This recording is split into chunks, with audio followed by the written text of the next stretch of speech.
వేడి అన్నంలో ఇలా కొబ్బరికాయ పచ్చడి కలుపుకొని ఇందులో ఒక నీచుక్క పడితే ఆహా,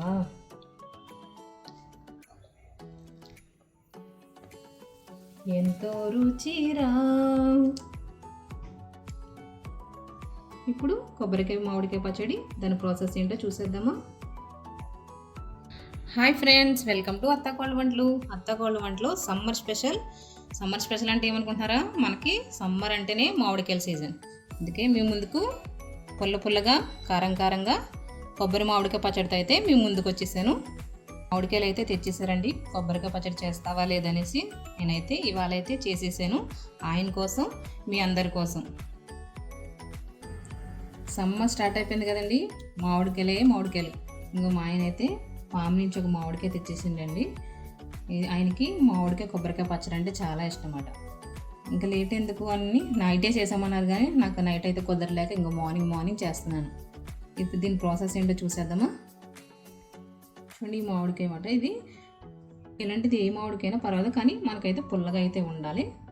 అలానే కొబ్బరి చెక్క, కరివేపాకు, 6 నుండి 8 పచ్చిమిరపకాయలు, వెల్లుల్లిపాయ, తాలింపుకి ఎండుమిరపకాయలు, శనగపప్పు, జీలకర్ర, ఆవాలు. ఇప్పుడు దీనిపైన ఉన్న తొక్క అంతా తీసేసుకుందాం.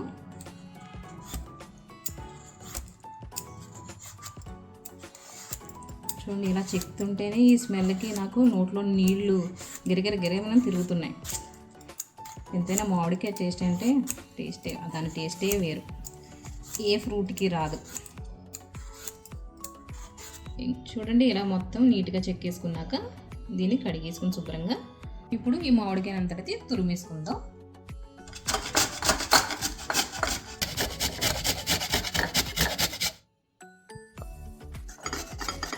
చూడండి, ఈ విధంగా మొత్తం తురిమేసుకోవాలి. చూడండి, ఇప్పుడు ఇది అయిపోయింది కదా, ఇది పక్కన పెట్టేసుకుని ఇప్పుడు కొబ్బరికాయని తురుముకుందాం.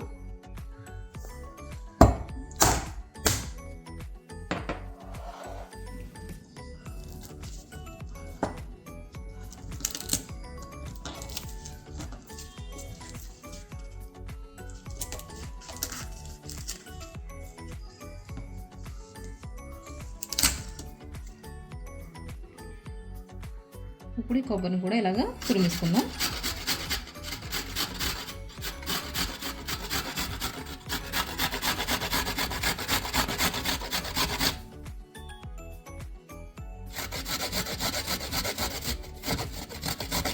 చూడండి, ఇలా తురిమేసుకున్నాక చూడండి, ఇలా అయితే చిన్న చిన్న ముక్కలు అయితే దీన్ని మనం తురమలేం కాబట్టి ఇప్పుడు ఇవి ఒక మిక్సీ జార్లో వేసుకుందాం.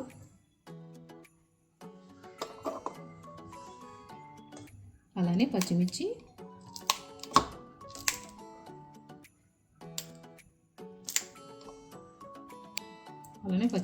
ఇలాగ చిన్న చిన్న ముక్కల కింద కట్ చేసుకొని ఇలా వేసుకోవాలి.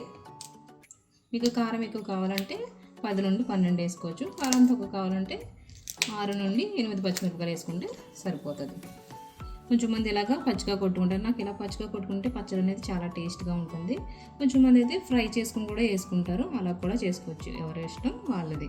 అలానే ఇలా పచ్చిగా కొట్టేసిన తర్వాత అయితే మాత్రం తాలింపు వేసి నేను కలుపుతాను. అలానే జీలకర్ర వేసుకోవాలి.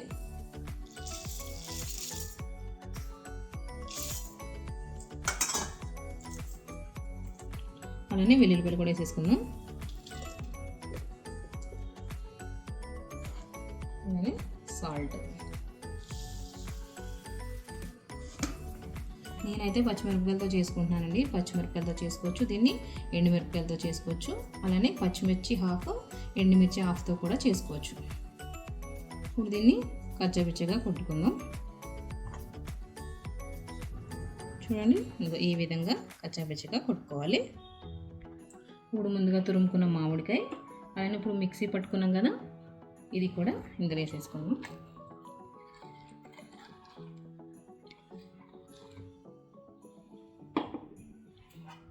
అలానే కొబ్బరికాయ తురుముకున్నాం కదా, ఈ కొబ్బరి కూడా ఇందులో వేసేసుకుందాం.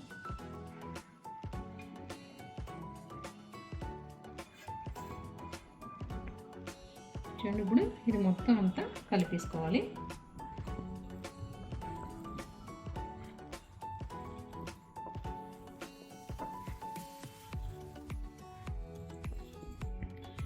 ఈ పచ్చడిని మిక్సీలో కూడా పట్టుకోవచ్చండి. పేస్ట్గా అయిపోతే మా ఇంట్లో తినరు, అందుకే నేను ఎప్పుడు ఇలాగ పొడి పొడిగా ఉండేలాగా ప్రిపేర్ చేస్తాను. ముందుగా మెయిన్ మా హస్బెండ్ అయితే తినడు పేస్ట్లా ఉంటే, అందుకే ఇలా తురిమితేనే ఆ పచ్చడి సేల్ అవుతుంది మా ఇంట్లో, లేకపోతే అది అలానే ఉంటుంది. చూడండి, ఈ విధంగా కలిపేసుకోండి. ముందుగా కడాయి పెట్టుకుని 1 టేబుల్ స్పూన్ ఆయిల్ వేసుకున్నాం. చూడండి, ఆయిల్ హీట్ అయిపోయింది. ఇప్పుడు పోపు దినుసులు వేసుకుందాం. శనగపప్పు, ఆవాలు, జీలకర్ర ఇవి వేసుకుని లైట్ బ్రౌన్ కలర్ వచ్చేదాకా ఫ్రై చేసుకోవాలి.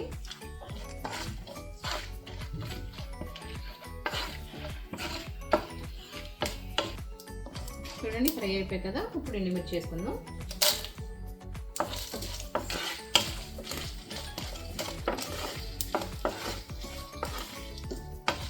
చూడండి, లైట్గా ఇలా ఫ్రై అయిన తర్వాత ఇప్పుడు కరివేపాకు వేసుకుందాం.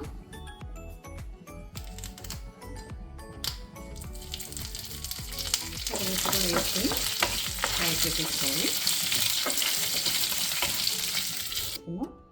చూడండి, ఇప్పుడు ఫ్రై అయిపోయింది కదా. ఇప్పుడు దీన్ని కొబ్బరి పచ్చడిలో కలిపేసుకుందాం.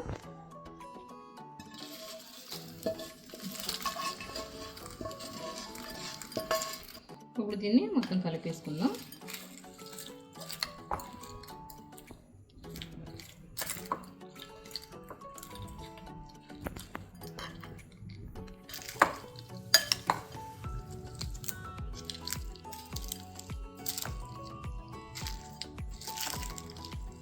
చూడండి, కొబ్బరికాయ మామిడికాయ పచ్చడి అయితే రెడీ అయిపోయింది. ఈ వీడియో కానీ మీకు నచ్చినట్లయితే లైక్ చేయండి, షేర్ చేయండి, సబ్స్క్రైబ్ చేయండి. అలానే మా ఇన్స్టాగ్రామ్ను కూడా అత్తాకోడల వంటలు ఫాలో అవ్వండి. Thank you.